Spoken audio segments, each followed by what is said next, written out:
Humility, the Beauty of Holiness.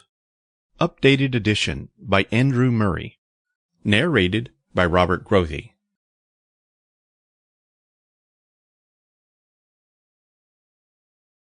Preface. There are three great motives that urge us to humility. Humility becomes me as a creature, as a sinner, and as a saint.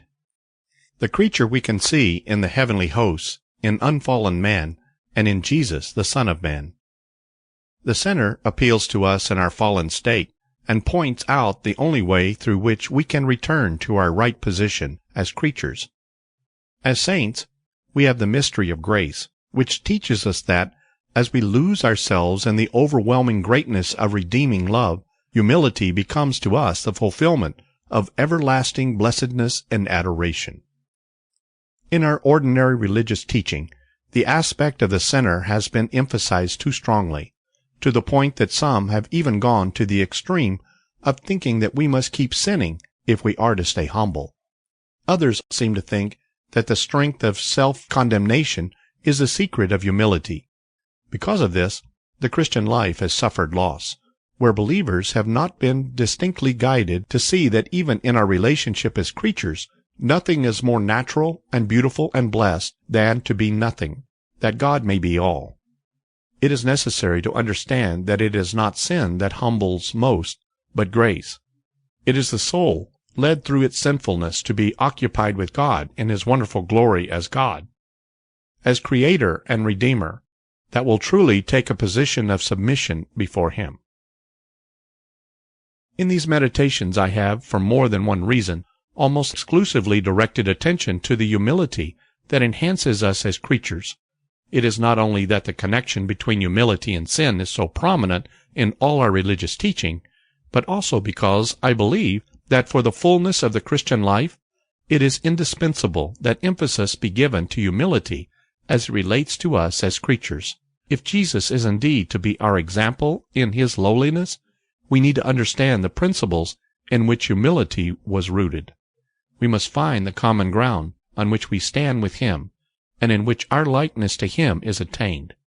If we are indeed to be humble, not only before God but also towards men, if humility is to be our joy, we must see that it is not only the mark of shame because of sin, but it is also apart from all sin in being clothed with the very beauty and blessedness of heaven and of Jesus. We will see that Jesus found His glory in taking the form of a servant. So when He said to us, "And whosoever will be chief among you, let him be your slave," Matthew chapter 20, verse 27.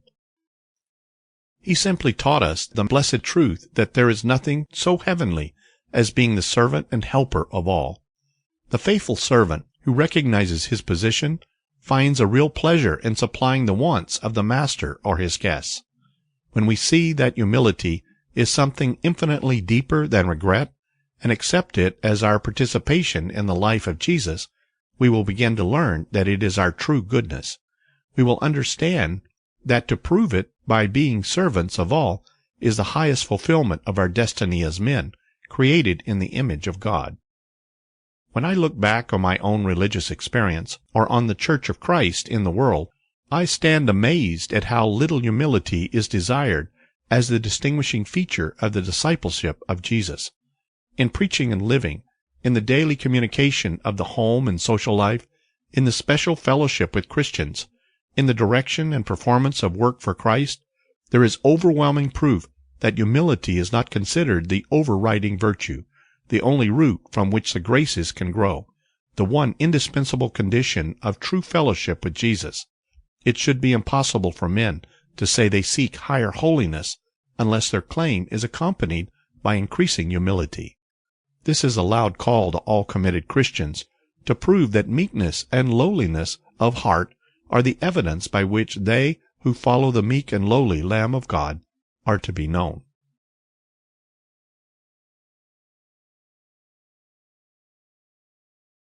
Chapter 1. Humility, the Glory of the Creature. Thou art worthy, O Lord, to receive glory and honor and virtue, for Thou hast created all things, and by Thy will they have their being and were created. Revelations chapter 4. Sample complete. Ready to continue?